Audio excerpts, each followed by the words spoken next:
Before we get into the show, we want to ask you, our listeners, and the SharePoint community to help us make the Interzone the best podcast it can be. The episodes you've listened to are derived by Chris and myself coming up with what we think are good topics to discuss. The point of the show, however, is to provide insights, answers, and knowledge to our customers and partners. And in order to best plan for upcoming episodes of the Interzone, we've created a brief survey for you to fill out. We promise it's nothing overwhelming or too time-consuming. The survey is for you to tell us what you'd like to hear. Take the survey, go to aka.ms/Intrazone survey. Let us know what you think. We will read everything submitted, and we'll do our best to shape the show in the way that you want it to be.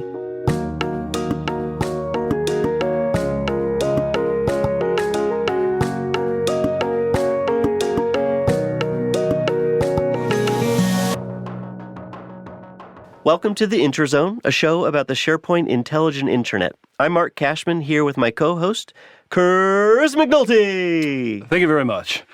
We'll also be joined today by Bill Baer, Matt Swann, and Debraj Ghosh.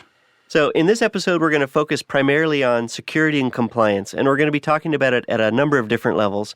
Certainly, we want to paint a really broad picture of what it is that you get when you invest in Microsoft 365, and then what happens actually when you get down to the levels of SharePoint and OneDrive. And we're going to be talking with folks on the marketing side. We're going to be talking with some folks on the engineering side. And hopefully at the end of the episode, you're going to walk away knowing everything about security and compliance that Microsoft has to offer.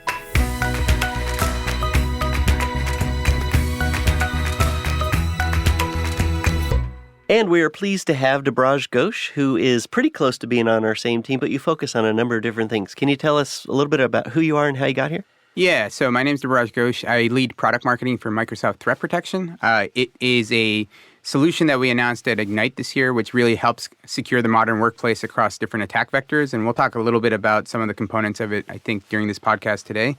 How I got here. So basically, I've been in Microsoft almost 2 years now. I actually used to be the product marketing manager for Office 365 ATP.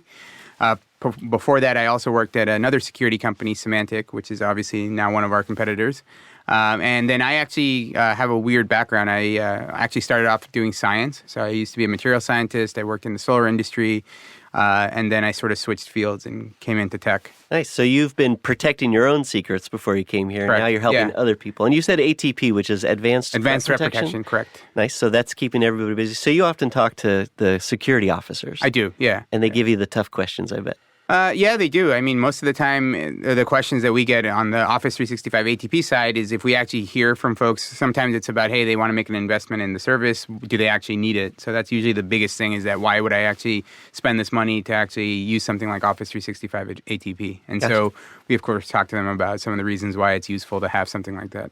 Okay. You know, going back to our original announcement of Microsoft 365 last year, Satya Nadella, our CEO, said something to the effect of, I love seeing marketing-led innovation, which translates as, we haven't actually made the products work together yet. And it's 18 months later, and we're starting to see some of that union. I really think, you know, when we think about security and threat protection, when we were thinking about it in on-premises terms, there's threat protection for SharePoint or threat protection for Exchange. And we've been blending all of the user services with Office 365 and now Microsoft 365. How do you see that playing out with threat protection and security for a unified Microsoft 365 approach? Yeah, so for example, with Microsoft Threat Protection, it's really, there's three main aspects of it. I think folks who are familiar with Microsoft Security are familiar with the Microsoft Intelligent Security Graph. If you're not, it's essentially a pool of signal, which we have from all across the globe, from all the different capabilities that we actually offer our customers. So there's stuff from Windows, there's stuff from Office, there's stuff from Azure. And it's essentially all of our security services are built off the intelligence from the Microsoft Intelligent Security Graph. And then the three main drivers for Microsoft Threat Protection and what we sort of envision as the future of security and how we sort of position what we can do with security that really we think differentiates us from others is that we have this massive strength of signal, which is from the Microsoft Intelligent Security Graph. we then, to your point, can unify all of that signal. So what we can do is we can take signal from an endpoint and connect it to signal from email and actually understand how they correlate. And then because we can do that, because we have that understanding, we can better secure our customers. So integration across these different types of systems is another unique differentiator for Microsoft threat protection and Microsoft security in general. And then the third piece, which I think customers are going to start seeing more and more of, they can already see some of that in Windows Defender ATP, which we have to protect endpoints, is a lot of the security will become automated. So essentially, this will reduce the burden on a lot of IT teams. They can actually focus on more important things where we will actually automate some of the basic tasks. And so they'll see more and more of this automation across Office and Azure in the coming months over the next year as well. So it's really, the security services are really driven by and supported by intelligence, of which we probably have more than almost any other organization in the world. This integration across these very different services, but then unifying all of that into something that's easy to understand and easy to have visibility and control over, and then this automation aspect, which is going to light up more and more. And when you say endpoints, a lot of it I think of is where is the end user? Where are they logging in from? And sometimes the end user might have some malintent, so obviously understanding those patterns. But a lot of that is inside the data center, outside the data center, what our people are looking at, what we have third parties, obviously, that are reporting issues and things to watch out for.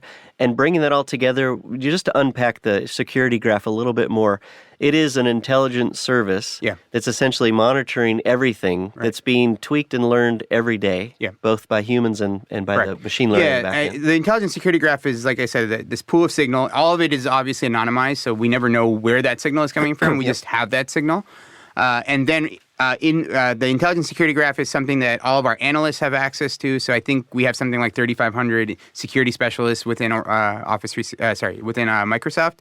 And so they actually analyze a lot of that signal. We actually apply a lot of our machine learning algorithms, our AI, onto that signal. And it's essentially sort of a feedback loop. So all the different security services, that's where some of that signal comes from, goes to the intelligent security graph where we actually make sense of that signal. So we remove all the noise, we get to the things that are important, and then we funnel that information back into those same services so they can then protect those threats later on should they come out and impact a customer. So both with your customer hat on, before you came to Microsoft with what you were doing, both at Symantec and before that with your science, again, I'm assuming you protected some science details before they came out. What we have put up for a long time, the Trust Center, and within the Trust Center, there's security, compliance, privacy, and transparency. Correct. From your perspective, I think especially on the transparency side, how would you say in the last couple of years we've evolved to maybe land on what it is that our Trust Center and our strategy implies to our customers? I think we are one of the most transparent organizations across the globe. So I'll give you some examples of our transparency, not just from the Trust Center, but how we actually try and be as transparent as possible, even with our security offerings with with our customers. For example, in the world of Office 365 ATP, Advanced Threat Protection, this is basically a form of email security that we offer customers. Folks in that industry oftentimes will send out reports about how they actually measure how effective they are on catching malware and stuff. However, no one up to, at least to our knowledge, up until about a month ago, had ever actually reported how they do the measurements. And so what we actually did was I wrote a blog with one of the engineers on, hey, this is how we actually take all of our measurements. And we really went under the hood of what we do in Office 365. So we've never seen any other organization, at least in this space, be that transparent with a customer saying, hey, just so you know, this is exactly how we do these measurements. When we tell you that this is what we're catching, this is how what we may miss, we let you know. And we want you to know that this is how we do this stuff so that when we actually report these results, we'll give you you have full disclosure on how these results were sort of taken. And I would make a Las Vegas bet that you get really good feedback, that you're being that transparent, that open, and probably please more of that. And so for example, just a week and a half ago, I actually had a customer ping me on LinkedIn saying, hey, we've been reading your blogs and we're really happy with how transparent you guys are with all the things that you're talking about. We would love to actually talk to your team and learn a little bit more about all the security products that you guys have. And in fact, so we connected him with one of our account reps, and then we're starting that process. So Debraj, when we think about that broadening of the Microsoft 365 security and compliance needs, I also want to return us to our roots with SharePoint. And today we're also joined by our colleague, Bill Baer. Hi, Bill. Hello. Thanks for having me.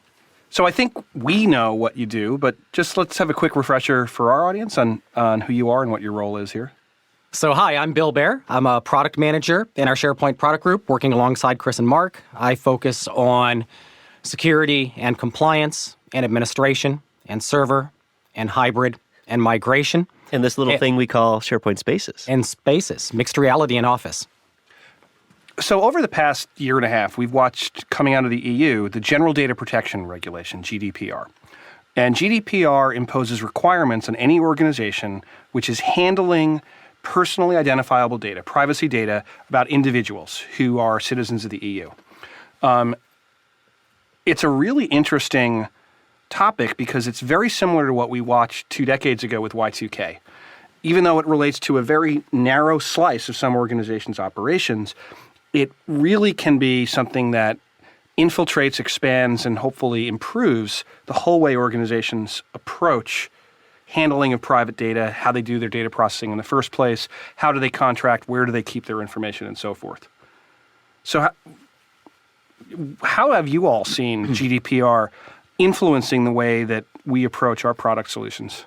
Well, I think from an influence perspective, to take a more holistic view of how GDPR has influenced privacy in particular, it hasn't just been Europe. It's actually something that's occurring more and more on a global basis. And we can look to California as a great example of somebody who has adopted a GDPR-like strategy in order to provide greater data protections for both citizens as well as consumers of various software products. I think from a Microsoft perspective, we have always had a keen eye towards data privacy, and that's what made us well prepared for GDPR. We've always taken customer data seriously, and that's one of the statements that we always make.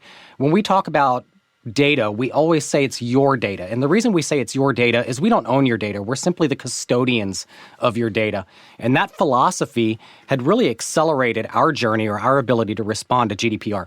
Yeah, and at a product level, for example, we've introduced several things. So we have Customer Lockbox, which is a great way for us to make sure that our customers are fully transparent in any access to their data. In fact, we can't touch their data unless they actually give us that access through the services like Customer Lockbox.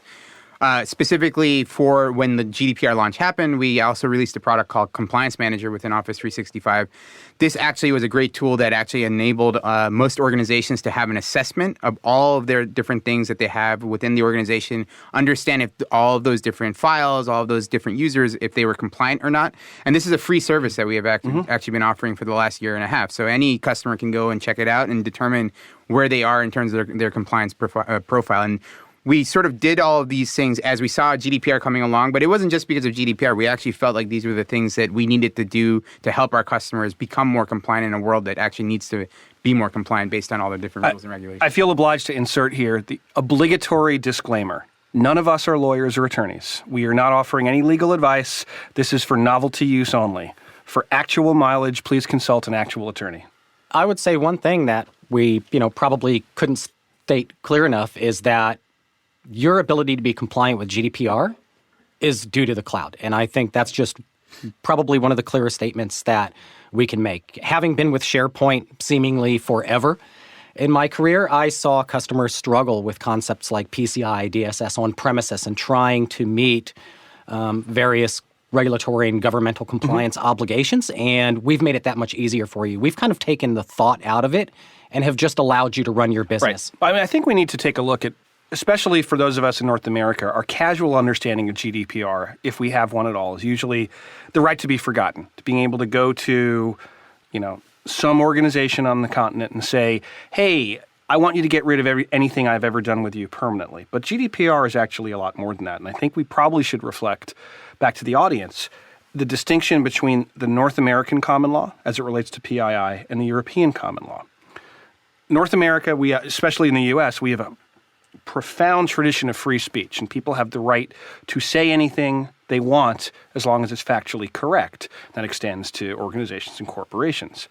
The EU has a very different understanding of PII, and it's not a bad one, it's just a different one, is that the data about you or you or you or me is always the property of me, and that's irrefutable. So if I am dealing with Contoso Europe and they have my address and social security number, that belongs, that information still belongs to me, and I have a right to control how it gets used. One of my favorite parts about GDPR that we hadn't mentioned is your ability to assume a pseudonym. So that way data can't be attributed to a particular data subject. And for my own purposes, I'm going to be Chuck Norris. Yep. Just to throw that in there. One of the things with GDPR, regardless of what it officially stands for, it can be thought of, whether you're in the EU or not, as general data processing recommendations. And one of the things that many organizations see in that journey is, where is your information? What kind of information is it? How is it classified, and why do I have it in the first place? How have you seen some companies kind of responding to that? Well, and I want to kind of pile onto that, because maybe just to combine the two questions. You joined just at the right time in terms of when GDPR was kind of a hot topic, and then maybe now not as much.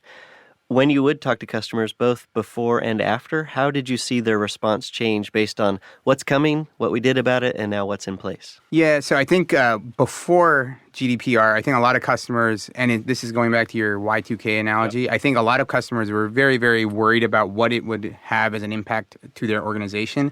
I actually think, especially when in the EBCs, they actually felt like Microsoft not only was providing them with products, but Microsoft as an organization is one of the largest organizations in the world. We're obviously all over the globe. We actually had to deal with all the same things that all these customers we were talking to had to deal with. And so they actually almost looked to us as consultants about how are we doing this as well. And not only how are we doing it, but then also having the products that we could surface that could help those customers go through that same journey. And so I think nowadays when I have that conversation, like, we don't really have that topic of GDPR as often, obviously, just because that first wave has already happened. Like, people sort of have realized, okay, my business didn't close down, but I am like getting adjusted to this new norm. I do think they still are asking, like, hey, are all of your capabilities GDPR compliant? How has Microsoft enabled that to happen? And I think if you look at industry and you sort of read industry reports or even talk to other colleagues within the space, you'll find that Microsoft actually took a very strong leadership role as GDPR was rolling out. And I think we're actually not only just ahead of the game, we're actually an organization that other organizations sort of look to in terms of, hey, this is how they went through this process, and this is possibly the path that we should also take. So I think the conversation has gone from customers being like, oh my gosh, what are you guys doing for GDPR? Not only what are you guys offering us, but what are you guys actually doing yourselves? To now like, oh, okay, so you guys actually have all these capabilities that are GDPR compliant. Now tell us how you guys went through this process so that we can sort of follow suit and make sure that we also follow the guidelines. I think we need to kind of reflect back under Article 4. Microsoft is officially defined as a contract data processor. Yeah. And so that means that customers come to us and we handle some of, but not all of the roles. And so there's an obligation. One of the nice things about the GDPR, if nice is the best way to describe it, is it really sets up a framework for the organizations who contract with us to handle their data. It makes clear what their responsibilities are. And some of that relates to security and breach notification. How do you see the need for, one of the things the GDPR says under Articles 32 through 34 is if there's a security breach, you need to be, A, proving that you've taken measures to detect and contain it, and B, if something is breached, you're notifying people. How do you see our tools helping in that? Yeah, so our tools are right now working towards more capabilities that will help with the breach notification. So we obviously have tools in place in security that actually will let you know if you have been breached. In terms of the breach notification piece, we actually have our own services internally that will reach out to the admin for that organization and let them know that, hey, we saw that this has happened.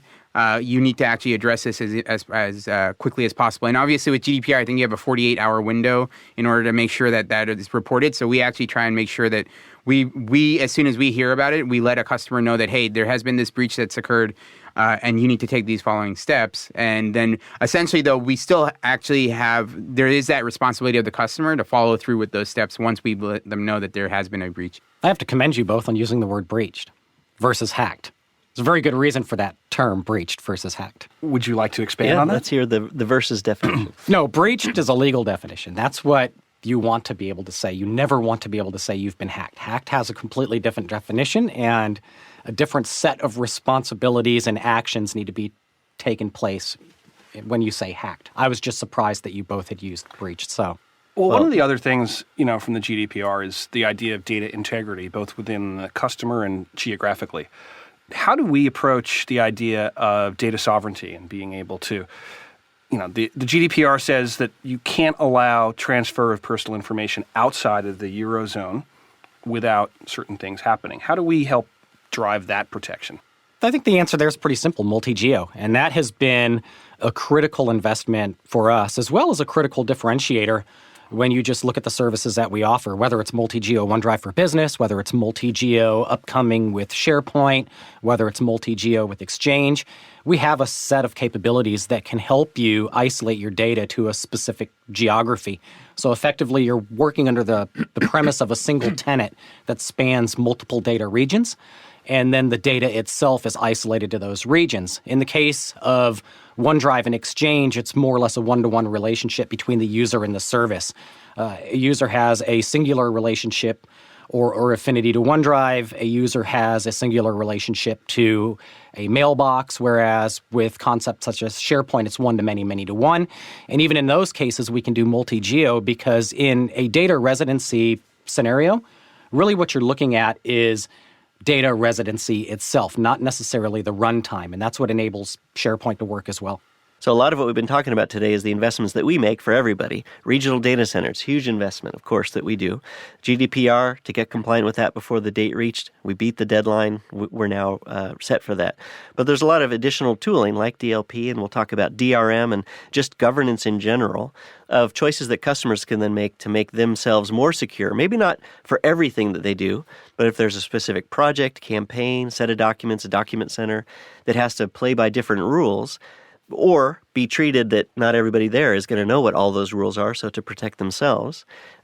Your short definition of DLP, and I'd love to throw it to Bill to see how does that apply for SharePoint these days. And I want to ask both of you, what does the P stand for in DLP, according to you? Prevention. And why? Well, it's exactly what it is. It's not, the P is not necessarily actionable. It's not a reaction. It's effectively an action that you don't need to take. Prevention is protecting yourself in advance of any kind of potential leakage or loss. And it can be a soft prevention. Hey, user, you're on a site that has specific materials that need to be treated in XY way. Or actually blocks actions. You try to put an attachment to a document that's coming from a zone that has some policies set to it, can't attach. Yeah, it's prevention for me as well. And I basically look at it as sort of the products I manage is basically trying to protect you from letting bad things in. And DLP is essentially trying to prevent you from letting good things out. So that's basically at a high level of the way I look at it. So prevention is the right And I think it's important to understand that these are tools that there is no absolute protection. No guarantee that if you click this box, you're 100% guaranteed that this will never happen. The goal is... And that's why in our world for threat protection, we always talk about protect, detect, and respond, where detect and respond is just as important as protect. Yeah. And a big part of prevention is classification. There's effectively this discovery piece. You can't prevent loss of something that you don't know that you have. And that's probably one of the most important steps is identifying what you have so you can protect the good information from leaving the system. But you have to first identify the good information. And that's where we've, made investments through sensitive information types and other policies that you can configure inside of SharePoint in order to do that. If somebody sets up some really good DLP policies and they've got all of the security that we offer out of the box that they can configure or certainly just get for free, what is that last mile of DRM? What does that get us? And I know, Bill, that can be something specific to content, but maybe just in general, how we pitch that as far as another step that they can take to wrap very important content. Labels. Labels, labels, labels. Yeah, it's okay. And more labels. Tell us a little bit more about labels. It's a recent announcement for us, so maybe a lot of people aren't fluent on it. Give us a little sense of what it is and how that'll be a nice new tool in the toolkit. A broad view of labels is effectively there's two types. There's sensitivity and there's retention. And each serves its own purpose. Now, in the conversation that we're having about protection of data, that's where you want to look more on the sensitivity side. And again, it's identifying that set of information that's critical to your business or could cause your business substantial loss if it leaves the boundaries of the system. And that's where you apply your sensitivity labels. Your sensitivity labels can protect your data and inform your users. And that's probably one of the most important pieces is that user education piece. You don't want to make labels something that are so abstract that users don't have visibility. You want to provide that visibility so they understand the nature of the data that they're working with. It helps educate them, which is one way to prevent the loss of information. And then secondarily, you can apply policies in order to help prevent that too. So you have kind of two ways to do it. There's the programmatic aspect, but there's also just the user education aspect, which is important. So one of the things that we wanted to get to is, I think we kind of jumped into one of the things we announced recently was to just, since we have you here in the studio, to ask you, what is new? What's the most new thing that we're doing? GDPR, is in our rearview mirror, and we'll always focus on it and meet that compliance along with all the other certifications and different things that we've been offering. We'll also just get better, or we'll add some new features and functionality. But I'm going to throw to Debraj first just to talk about whether it's just been announced or something that's just landing in the service that's new. What can you share with us? So, for example, Microsoft Threat Protection was just announced at Ignite. Essentially, as I mentioned, it is our way of securing the modern workplace. The way we look at Microsoft Threat Protection is that in the modern workplace, there are several different attack vectors. I think one of the things that people have thought about in security for many, many years is that email is always like the way that someone comes in and attacks you. What we found out is that's not always true. There's many different ways that someone can attack you. And so Microsoft Threat Protection actually has solutions that help protect your credentials. It helps protect your machines, so your endpoints. It helps protect everything in your email and your documents. It helps protect all your cloud apps, and it also helps protect all your infrastructure. Some of the new things that are lighting up for Microsoft Threat Protection is the new Microsoft 365 Security and Compliance Center. Customers will start seeing aspects of that in January. Of course, it's going to be a journey like everything is at Microsoft. You're going to see more and more features roll out, but the first set of features is going to start rolling out this January. People are also going to start seeing more automation in all of our different services, so they'll actually see capabilities where we do automatic remediation. So, for example, right now in Office 365, and since we're talking to the SharePoint crowd, many of you may already know Office 365 ATP actually helps secure files in SharePoint. So we detonate files and we make sure that they're not bad. We're now actually adding services across Office 365 where we will actually take automated remediation functions. So, for example, if someone clicks on something and we find out that it's bad, that's going to trigger an entire investigation path. And we're going to see more and more of those types of capabilities. In fact, they'll start seeing that in Microsoft Threat Protection starting in January as well. So you'll start seeing this unified console, which is the Microsoft 365 Security and Compliance Center. From there, you can surface signal from all those different services that you have. So if you have stuff in Azure and Office and Windows, all of it comes in one place, and you can actually control it and have visibility across all of that in one place. And then we'll also see more and more of that automation in terms of each of those different services so that you can become more secure and you actually have reduction of that burden of trying to map everything out and sort of keep an eye on everything. This is what I like about ATP is it may have started in one zone, like email. Right. And then certainly what we offer to our customers primarily these days is not just a workload. You get a lot of stuff when you invest at Office 365 level if you go up to Microsoft 365. And I think the beauty of that people should know is then that's a ton of learning. We've got a ton of intelligence from what happens in email. Exactly. We're now adding a ton of intelligence across workloads, content types, teams, just different teams that are now mind sharing what we do. And I think may or may not say this as the most true statement, but I think of it as a very true statement, that security is one of the biggest, best integrated offerings that we offer out to our customers, that we think about securely holistically. Right. We think about it, obviously, across the different vectors and maybe. And if you think about it, once again, Microsoft being the size and scale as we are as an organization, our greatest test bed oftentimes is ourselves. So when we actually talk about all these different services that are working together, our own IT teams are actually using these things. And this is basically, they're using these things for a multi-geo organization with over 100,000 employees across the globe and enabling that security for an organization of that size and scale. And so when you think about that, if it performs at Microsoft and it does the things that we believe all these security capabilities can do, then obviously it's something that our customers can also then leverage and sort of use. Bill, so when we think about the future of what we're doing and what we're supporting both internally and with the product, what are some of the things that our customers should be looking for that we've announced recently?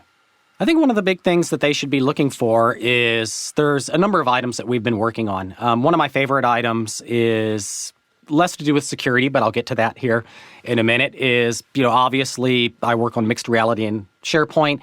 That's been big for us. One of the things I'd like to announce today on the Intrazone is we're actually working on a new concept now to when you open a new document, you get the new car smell. It's going to be amazing. That aside. I was wondering where you're going with that, man. That's just virtual smell vision. But probably one of the most exciting things is site classification labels. At the surface, it doesn't sound exciting to the extent that labels have existed in Office 365 for a good period of time. But, labels have always been something that have applied uniquely to content itself. And if you had a SharePoint site, you really had to be deliberate about labeling the content that resided within that site to apply those sensitivity policies to it to protect your information, whether that's industry regulations or your own internal corporate compliance. And with SharePoint site classification labels, we've really simplified it and effectively taken it up a level. So now you're not applying labels to those subordinate objects. You actually have that ability to apply labels to the container itself, to the SharePoint site, to the Office 365 group, and then have that policy cascade down throughout that content. And that's probably a fundamental investment of ours because we know how organizations are using SharePoint. You generally have a marketing site. You may have a legal and corporate affairs site. You may have a research and development site, and you want to protect that information in a number of different ways and establish policies to secure that information in a number of different ways. So really what we're enabling you to do is use the Security and Compliance Center to create those policies and apply that label at that site level and protect its information holistically. So that's probably one of the more exciting investments. Label analytics, again, is another one to help you understand how labels are being used across your organization. And I know you have experience as well, Chris, with label analytics. Yeah, I do think that that's really important and exciting. There's another security announcement we made at Ignite for some of our advanced customers about auditing. We haven't spoken much about auditing, but if you think about the continuous cycle of you establish a policy or you're looking at behaviors and you set controls around it, you'd want to go back and be able to get the full audit trail to see how effective you are to continue advancing that policy. And I believe we've extended our audit log period by about 400%. Right, we have. So, and that's been another critical ask of customers is many of our customers from an audit perspective were dumping the audit logs after a period of time. So we give you the capacity to be able to take those as a blob and ingest them into your own systems on premises. And many of our customers were doing that as a process in order to for audit log preservation purposes. They wanted to retain a much greater period of audit logs than we had provided in the past. And that effectively 400% increase really gives them the ability to sustain their audit logs inside of the system itself. So yeah, to answer your question in brief, auditing is fundamental to your security and compliance practices in an organization. And the more data that we can give you, the more successful you'll be from just understanding how information is being used both inside as well as outside of your organization. And Debraj, you mentioned earlier, obviously Microsoft being one of our own largest customers. We, of course, put a lot of information around what other customers are doing. And I just was going to read a quote from one of our customers, Goodyear. This is from their Chief Information Officer. Our legal department, risk management group, and human resources organization thoroughly reviewed our options to make sure the system we chose would support continuous adherence to all of our requirements. Like other global companies, we must comply with other local regulations. Office 365 gives us confidence that we can remain in compliance from a data privacy and security standpoint. And that's Sherry Newbert from Goodyear Tire and Rubber Company. Bill, I know this is your case study. Any couple of thoughts on beyond what Sherry is saying here? What Goodyear, the benefits that they're seeing from security and compliance? I think Goodyear represents a great example of a customer who was looking across a variety of different systems to meet their business needs and their objectives. And they made a choice based on our ability to secure and protect their content. And I think that's an important statement, as important statement that can be made. Many customers will look towards capability sets. Can I synchronize content? Do I get a hub site? Do I get a comm site? How extensible is the system? But it's a really great show when a customer chooses an environment based on its ability to secure and protect their content. And that's kind of, representing their fundamental decision as to why they made a choice. And that, statement couldn't come across any louder as to, how secure Office 365 is. So I think Goodyear represents, obviously, a big voice, obviously with the focus of why they chose to go to the cloud and, of course, as us as their vendor. Microsoft, I know, has a lot of information out on the IT Showcase, which we'll put a link out. Specifically, they've got some segments that they shared around what we do around security. I think January is just around the corner coming up. I know that they'll be able to use some simple URLs like security.microsoft.com, compliance.microsoft.com, and that'll take them into the new Security and Compliance Center. There's a lot of things that people can do to review. What do you get? What do you have? What state am I in? And I actually think that there's some guidance to help them further protect different zones based on what we have available to them to make change and control. But just to wrap up, when people want to learn a little bit more about what we offer at the broadest level, security and compliance, where would we send them? So they can go to the Microsoft Secure website. And if you go to that website, that actually talks a lot about all the different security capabilities. And on Twitter, if people are going to follow latest announcements, whether you're active or not, if you want to share how people can get a hold of you. Yeah, so if people want to get a hold of me on, I guess, Twitter, what is my handle? I got it here. Yeah, go ahead. You can Debraj G _78. There you go. I'm guessing I know how old you are now. So, Bill, where can our audience go to learn more about what we're doing with security and compliance through SharePoint? The good news is we have a dedicated security and compliance center for SharePoint and OneDrive. You can go to aka.ms/SharePoint-security. That'll take you to our resource center on the Microsoft technical community. You can find a ton of security and compliance resources there. We have a monthly newsletter that we publish each month that'll help you understand from a roadmap perspective what's shipping, what has shipped, into which ring, so you can best take advantage of new capabilities that are coming to the service. We also have case studies, such as the Goodyear case study. We have some demonstrations, so if you want to get hands-on with security and compliance, we have some great demonstrations. And then we also have some materials that you can download. So kind of your one-stop shop for SharePoint and OneDrive. If you want to keep up with me and my A-team and Chuck Norris references, you can follow me at William Baer. My parents had a bout of dyslexia when I was born, so that's William B-A-E-R. So thank you very much for your time, Debraj, for coming in and sharing a little bit more about what you do and certainly what we offer our customers. Bill, same. Thank you for coming to the show. Hope you both stick around for FAQs at the end. And with that, thank you very much. Thank you.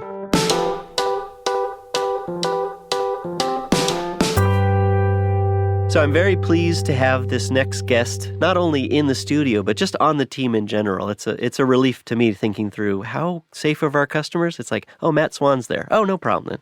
Matt is a cloud security expert who is passionate about intrusion detection, not something you see on everybody's resume, and certainly focused on big data and what we're doing at massive scale.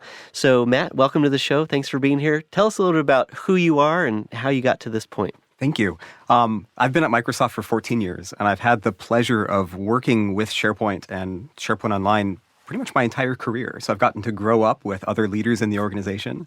I've gotten to see their, integrity and transparency and the way that they take protecting customer data seriously, kind of from day one. So it was a real pleasure to be raised in that environment, essentially as an engineer, and then get to turn that around and serve our customers. One of the things I really want to explore today is, what security means at planet scale, as we like to say sometimes. Because I remember my first SharePoint 2001 server, I had a password-protected screensaver on it. But, obviously, we need a little bit more than that when we do this in the cloud. What does that kind of security scale mean to you? How do we achieve that? Oh, great question. So we have over 250,000 virtual and physical machines, and these are distributed across data centers all around the world. So at that scale, our traditional IT management techniques no longer apply, right? If you wanted to apply a patch or run a query across every machine, you can't for each across each one of those machines and expect that to finish. There's going to be machines that are rebooting, machines that just came online, machines that are misconfigured somehow. And so our job is to kind of invert that scenario and find a way to distribute the work in parallel in a way that's resilient to reboots, resilient to new machines coming online. And so solving security challenges at that scale is my team's core competency. So we talked in a previous episode about data centers. And certainly there are data centers around the world. There are hundreds of thousands of machines, whatever that number is. It's a huge, massive scale, and they really talked about it, this hyperscale. So security at hyperscale, we touched on it a little bit in the intro of the show with Debraj and Bill around how security is, of course, always on the lookout, and there's this intelligence on the back end. But when you think of that at scale, what are the best benefits? If we do at scale right, what are the benefits that come back from doing security at scale properly? One of the things that I like about doing security at scale is that each time we make an innovation or we find something new, a better way to protect customers or the data that they've entrusted to us, it accrues to everyone, whether you are a small business or the largest enterprise as part of Office 365. And so you can almost think of it as a continuous improvement program where every month, every week, we are making things stronger, and our commitment is to do that in a way that scales. So it's not something that we only apply to customers in a certain market segment. We protect every customer's data equally. Which a lot of times when you talk about these topics, at our executive briefing center, the people that come there often are Fortune 500, larger customers that are going to spend a couple days with us, and they go across a lot of topics. Obviously, security is always top of mind. But when you go to some of the regional events, some of the local events, a lot of those folks that come from smaller companies, and they ask a lot of questions. Do I get this? Do I get that? And the best answer, which is what you just gave, is yes. You are just as secure as we can make the Fortune 500. You're a 50-person, 10 people, 5 people, whatever the number, same rules apply. But I want to keep going back to scale because I think back to something, one of the first CEOs I worked for back in Boston 20 plus years ago gave me some advice. He said, given a sufficiently large workforce and a sufficient amount of time, someone will eventually try everything. And he was thinking in the HR perspective, but I think that's really true in security. Like, eventually, just about every exploit is going to be seen somewhere, isn't it? Yeah, that's a really good point. You're right that at large scale, the long tail happens, right? Mm-hmm. So if something happens 1 out of 100,000 times, well, it's going to happen 2 times a day in our fleet. So we'll get a chance to see it and react to it and build processes and systems around it. I also like the customer perspective, because if you're in a cloud where you have very large, maybe demanding or heavily regulated customers, their needs become part of our requirements, which means for every other customer on that same infrastructure, on that same service, they're getting that same protection. So as our external market pressures, our external customers ask us to be ever more rigorous and find and close more vulnerabilities and be more rigorous, really, that accrues to everyone. I remember, seeing the way that we described under a prior regime for European data, Safe Harbor Acts. And when we explained, yes, we will enact this for you because we're already enacting it for everyone else. And I think that that's just, a rising tide lifts all boats. I want to jump ahead a little bit. With that level of scale, it really gets into statistical significance and materiality. And that's a place where machine learning and AI can really start coming together. Like, how do you see the intersection of we have massive scale, the cloud is growing at exponential rates. How do we use machine learning and artificial intelligence as a scale engine for that? Great question. We have a couple of secret weapons that we use to our advantage. They're not going to be secret if you talk about it. Oh, that's true. They're going to be fully disclosed weapons. The first is that the engineers who run the product, SharePoint Online, are the engineers who build and monitor the service for intrusion detection. So we have all the context that we need about how the service is designed to run, what changes are occurring, how the fleet is changing, what new features we're rolling out. And second, our fleet is deployed in a way that is almost completely homogeneous. So across 200 to 300,000 machines, they all look the same. And so even if I don't have a spec that says that each machine is supposed to be configured this way with these registry keys, if I ever see any deviation across the fleet, I know that that's an anomaly that could be security impacting that I should dig into. And what's interesting, I remember prior to joining Microsoft, we at MVP Summit had a briefing where someone came in and was talking about how we run the service. And from the outside, you would think that there's an alarm bell that goes off and immediately someone goes running into the data center, they find the server, they log in and they fix it. And that's not actually the approach that we see in terms of anomalies, is it? That's right. So our team's job is to abstract away the scale that we operate at and make it feel like you're responding to an intrusion or an incident on just one machine. And so all of the tools that we build to collect process memory dumps, to investigate servers, to collect the state of the server or ask questions about the fleet, hey, who has process X or who has these bytes in memory or these files on disk? They operate the same way, whether you're asking that as a question of one machine or of the entire fleet. And automation is probably a big part of that as well. Automation is a huge part of that. So wherever possible, our goal is that when an alarm or an alert occurs, all of the investigation actions that we would perform as humans are triggered automatically. So rather than our job being to run tools, our job is to evaluate the output of those tools and make decisions about impact.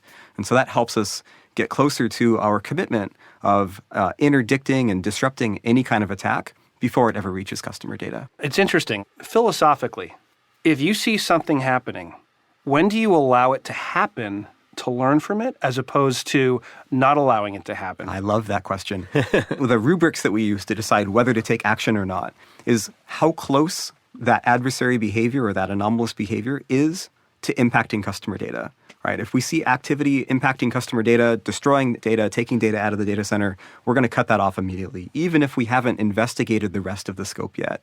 But if we see an intrusion maybe at the beginning phases and the adversary has not gotten access to customer data yet, we're going to spend that time determining how he got in, what he's doing next, what he knows, what he doesn't know, and we're going to take steps to disrupt him or deceive him or slow down his access while we finish that investigation. And I remember seeing a statistic back when I worked principally in cybersecurity for a couple of years, that the average on-premises system, the length of time between the initiation of a breach and awareness and disclosure is massive. It's something like in the order of 9 months.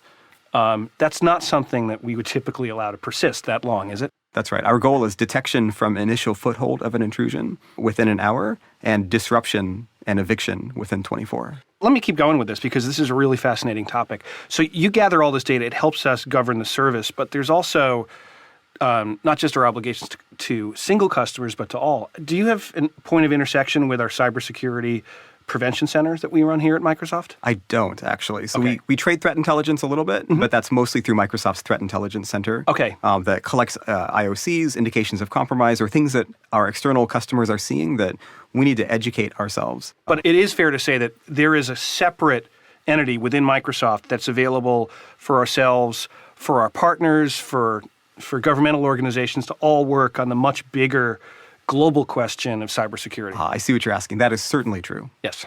So one tactic that I've always loved, and I'll be honest, you probably were doing it before I became aware of it, but you did a talk online, and I will definitely put this link in the show notes because it's a really fascinating, not only topic, but the way that you structure through it. But at the Blue Hat Conference in 2017, you shared this tactic that your team does. And just to put a little context to it, I'm going to use my best Agent Smith from The Matrix voice. Mr. Swann. So you give a talk, and a lot of what you focus on is this value of the red team, blue team. Do you take the red pill? Do you take the blue pill? And I really love the talk in terms of how it unpacks what you really do in terms of tactics and almost like war games on ourselves to better learn, to better, guide and coach. But share a little bit with us, a little bit about the red team, blue team approach that you guys do. Absolutely. I love the red team. So their job is to tell us the truth about ourselves, even when it hurts. So this is a set of full-time engineers that are within our organization, and we operate with full disclosure. We give them all of our source code. They know where our design docs are. They talk to our engineers. They collect information over time as they learn things about the service and what's weak and what's strong. And their job is twofold. First, it's to find unknown unknowns, vulnerabilities that put customer data at risk that we didn't know about yet, so that we can find and fix those as quickly as possible. And second, their job is to simulate an intrusion so that we can proactively detect and respond. And I like to think about them like a personal trainer, right? Their job is to exercise us so that we grow stronger, so that whatever competition we're going to be faced with in the future, we can win. I had a personal intersection with that. About 2 years ago, I went to a red team briefing about virtual machine security. And one of the things in the presentation was, some of the dozen most frequently used and known passwords that you should never put on a VM. One of which I wrote down as a reminder to myself. You wrote down a password? I wrote down, never use this password in a OneNote stored in OneDrive. And it was pretty soon thereafter that I got a flag that you have a known bad password in this file. So we also had internally something where I actually thought you were just going to pop out at the very end and say, ta-da, this has been a production by Matt Swann. But for our FY19 Standards of Business Conduct course, which we all have to take. And usually it's, pretty simple listening and kind of fun. But this year they ratcheted up to like Netflix series style. But at the end, the outcome was essentially there was a red team doing their thing all the while through. As a viewer, up until that point, you thought it was really malintent and people from the outside. But it turned out that they were just running these exercises. Great series. Just as an employee of Microsoft, that was a great way to spend a required about a half an hour. But when you see that, I know you've seen the video. I could just assume that. And Chris, you've seen it as well. Yes. How did that relate to, basically maybe even representing the red team and what they do? I love the twist at the end, right? Finding out that the adversary is actually an employee at Microsoft working on Microsoft's behalf, right? Doing sanctioned activities for the good of the customer and for the good of Microsoft. I think that video really captured red teaming at its best, where you put yourself in your adversary's persona, you learn how he or she works, you use their tools, their techniques, their practices, and you, as closely as possible, resemble that adversary on the Microsoft network.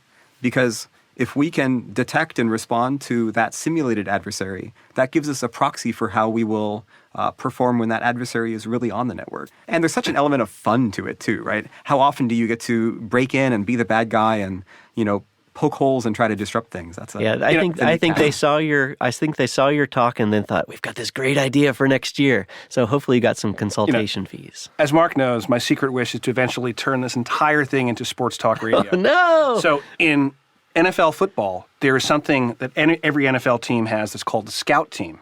And their job is to study the tendencies of the team they're going to play next.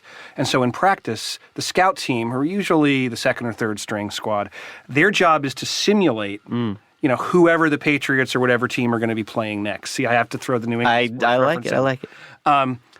And when you talk to the players about it, they say it's one of their in some ways, the most fun things. Like, we're going to be playing against Aaron Rodgers, the Packers, so your job is to act like Aaron Rodgers for a week. It must be kind of fun to be on the red team. That's exactly right. Yeah. Is there also, after the red team does their deviance without any effect, to have a debrief and to have, hey, here's what we aim to do, here's how you came about it, that sort of, and that must be just an ongoing learning conversation. Our perspective on that has evolved over time. When red teaming was first introduced into Office 365, it felt very adversarial. Not because the red team's attitude was wrong, but because the blue team was afraid that it would be perceived as a test, right? As a quiz that we'd pass or fail. Over time, what we realized was that, the red team is giving us the most valuable perspective that we could possibly have. And so really, we should work with them both ahead of time and after the fact to maximize how much we learned. Yeah. And so some things that changed, we call this going purple, right? Red plus blue together is purple. So ahead of time, we work with the red team and tell them, here are some areas that we think might be weak that we would love for you to exercise. Here are some capabilities that we've built recently. We'd like to test those against you. Here are some areas where we've been weak in the past that we've bolstered. I'd like to know whether that's getting better. And then after the fact, right, if maybe we see them trying to get some work done and it's not working for whatever reason, we'll help them craft their exploit in a way that's more successful. Because if we stop them or they can't get in or they are confused, then we're not really maximizing the value that we're getting out of that time. And then you're right, after the fact, we get a full write-up, we get defects, vulnerabilities, advice from the red team about things we could have done to either slow them down, disrupt them, prevent them from getting in the first place. So that's a goldmine of new work. So when I hear you talk about that, what's interesting is when we're looking at the things that we can detect in the service, do we ever discover another red team at a customer organization that's trying to test what's going on out there? Often Microsoft does an exercise that we call One Hunt. It's a cross-Microsoft red-blue engagement where we get all the blue teams together, we get all the red teams together, and we do a hunt across all of our Microsoft networks, whether that's Office 365 or Azure or our corporate network, simulating adversaries and seeing how quickly we can find them and detect them and disrupt them. Oftentimes, because of the heightened watch and the additional scrutiny that we're applying to our networks, we do find other red teams at the company in the middle of their engagement that happen to overlap with One Hunt. Interesting. So that gives us some confidence, right, that our detections are working. Nice. I love that it mixes, you're doing these very tactical, very human things, but at the same time, we're really building this data model and this intelligence arm, and the two together obviously work in concert, and you learn from one, and you sometimes build the rules into the other, which is, I think, fascinating. We had talked earlier a little bit around lockbox, and I think we got a definition of what is lockbox. Maybe we'll start there just for the sake of it. It is sometimes a new concept. I want to know how lockbox comes into when you think of it as that a tool for our customers, and in context with what your team offers and what you do. How do you describe lockbox and certainly the benefit that you see from your perspective? Yeah, I love customer lockbox. So the way I describe that feature is customer lockbox puts our customers in the approval workflow so that in the exceedingly rare instance when a Microsoft engineer needs access to a customer's content, that customer gets to approve or deny that workflow. This is an exceedingly rare occurrence because we've designed the service in such a way that we can operate it, we can provision new machines, we can split customers from one database to another, all without ever having an engineer directly interact with their content. And it's more than just a policy, right? We've actually designed the service so that no engineer has the ability to directly access content. And then we monitor their access, whether that's an engineer maybe trying to find a new way to access content or bypassing an existing control. We apply the same monitoring there that we do for intrusion detection, looking for an external adversary. And if we see something, we reach out. If we see a vulnerability, we go patch it. So for the security colorblind in our audience, could you just talk a little bit about what it means? What is a white hat? What is a black hat? And what is a blue hat? Great question. A white hat is someone who has the talent, the skills, the techniques to find security vulnerabilities in a service or a system. And he reports those vulnerabilities to the owner of the system for the purposes of making that system better, right? He's focused on an outcome that is positive. A black hat is someone who has those same skills, those same talents, but uses them to gain unauthorized access to customer data or to harm a service, right? He's doing something with malicious intent. A blue hat is a conference that Microsoft runs. It's Microsoft engineers who are in security professions or they're passionate about security, even though maybe it's not their day job. And we gather experts from around the world, from other security conferences, and from inside of Microsoft to educate our engineers and help them better protect customer data. Great, thanks. So Matt, where can people go to learn more about you and your team and what you do for Office 365? Great question. We've given a couple of talks, right? I think Mark mentioned our talk Defending the Cloud at Ignite 2018. We gave a talk at Blue Hat Israel in 2017, also called Defending the Cloud. And that was a 45-minute deep dive just on our strategy and our journey to build intrusion detection and incident response. We also did a talk called Incident Response at Scale here at Blue Hat in 2018, and that was focused on how we abstract away the massive scale of our data center so that our engineers can detect, interdict, investigate, and respond, whether they're working on one machine or hundreds of thousands of machines. And then for more kind of ongoing information, we publish on the Office 365 security blog, and you can find me on Twitter at @mswannmicrosoft.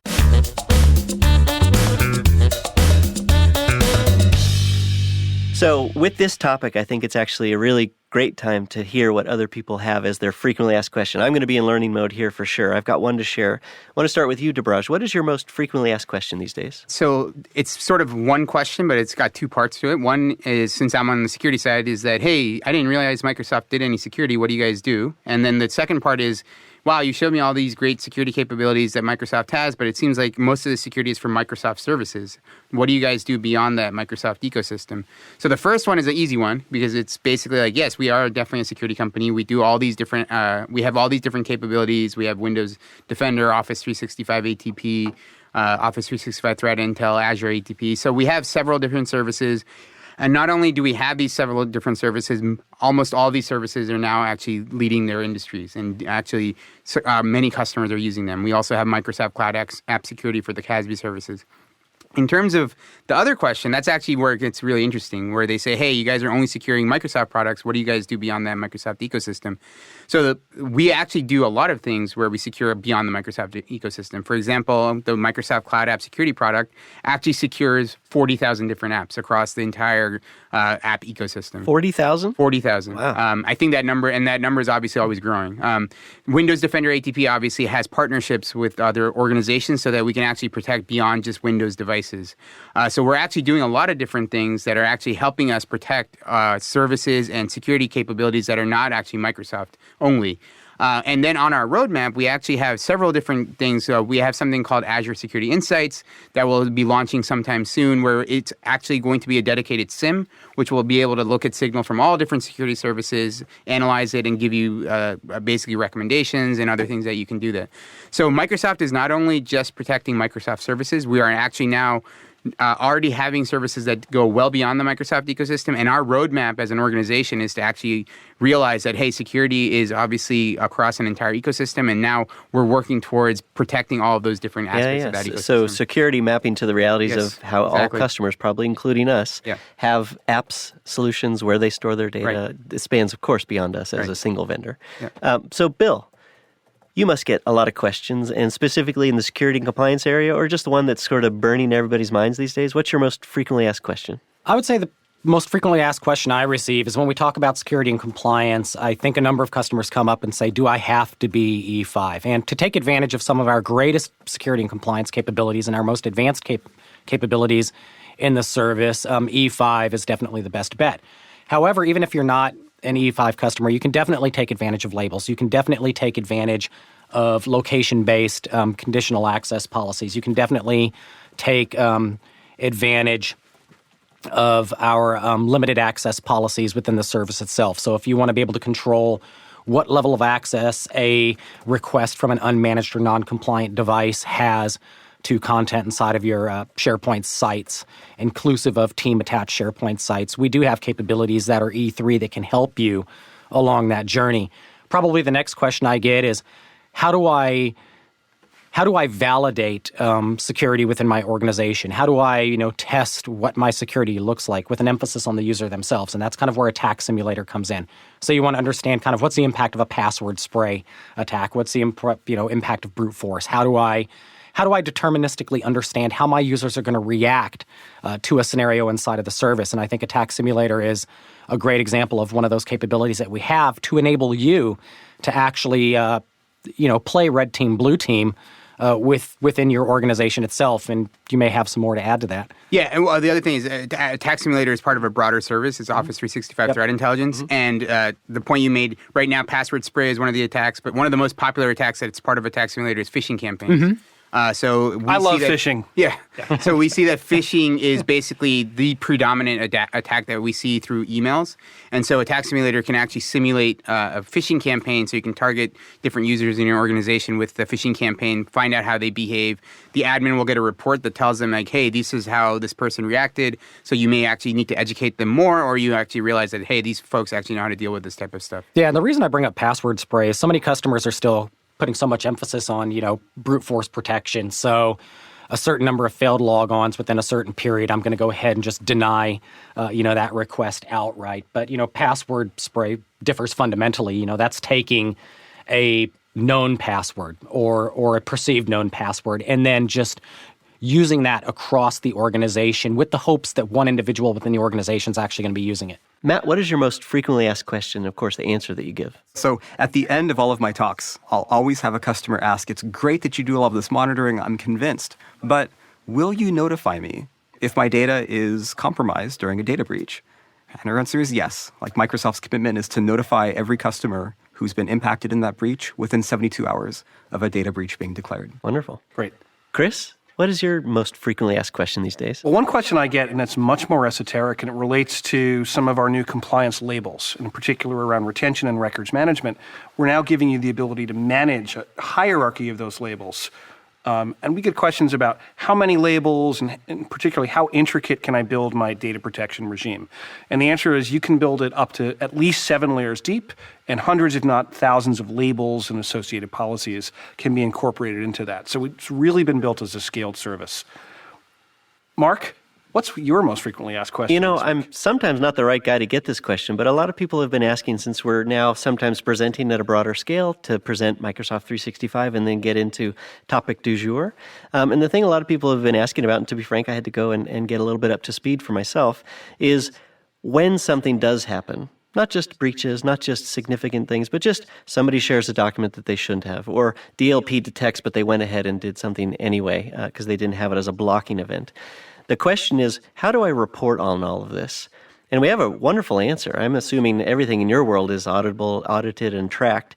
But we have these great usage databases that we now provide a lot of insight into that you can then generate reports in Excel. You can take it into Power BI.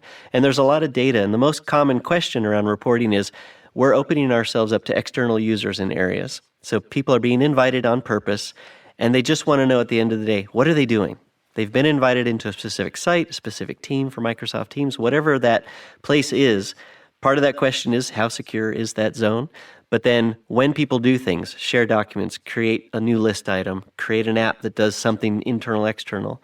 And so we're doing a lot of work to be able to monitor what's going on, but we're doing also a lot of work to give people proactive reports and, of course, a lot of reactive things they can do with PowerShell to munge against that audit or that log of data to then essentially tell somebody, here's what happened. Here's what person X from outside did. So we've got a really great reporting story, and there's a lot of great articles that we can point people to in terms of documentation. But I'm glad that we have a good answer in that. You know, what happened? I don't know. It's a terrible answer. So our answer is much better than I don't know.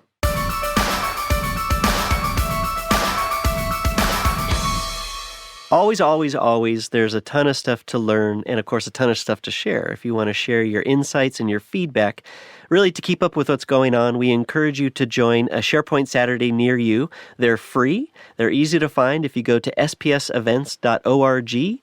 So coming up on December 1st, there is a SharePoint Saturday in Gurgaon, that's near New Delhi, India, and Vienna in Austria. On December 6th, which sort of breaks the mold a little bit, at least according to their website, from what we can tell, there is a SharePoint Thursday. Thursday. A new technology. So we have SharePoint. In college, we had Thirsty Thursday. So I think there's going to be a new hashtag, SPT Geneva. So there's a SharePoint Thursday, December 6th in Geneva, Switzerland. And then right after that, on a SharePoint Saturday, December 8th in Detroit, Michigan. Always check their website. Always reach out. They're happy to answer questions about what's going on in those individual regions. They always list the person who's managing the event. But they are great free events to plug into, ask questions, and do a lot of learning. You know, as we get into the holidays, it's always good to take a respite and be able to go someplace warm, and that's why we have Office and SharePoint Live coming up in Orlando, Florida, December 2nd through 7th. 3 days of workshops and 3 days of breakout sessions with friend of the show, Matt McDermott, and a cast of dozens of extras. Focused principally on Office 365, there'll be SharePoint.